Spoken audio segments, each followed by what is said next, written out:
सगळ्यांना श्री स्वामी समर्थ। आज मी बनवणार आहे शाबूची भजी। व्हिडिओ आवडला तर लाईक करा, चॅनलला सबस्क्राइब करा। आहे शाबूची भजी।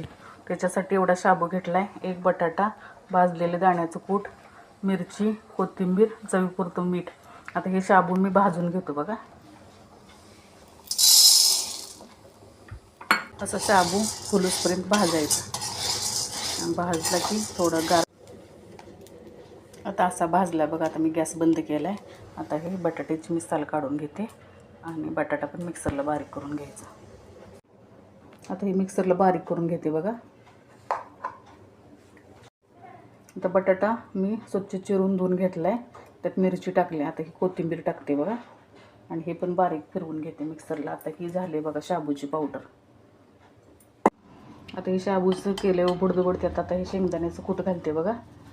हे चवीपुरतं मीठ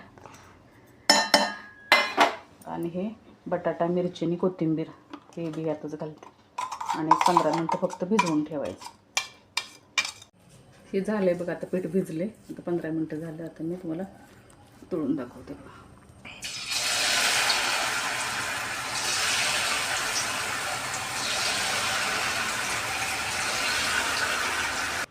ही बघा झाली शाबूची भजी। व्हिडिओला लाईक करा, चॅनलला सबस्क्राइब करा।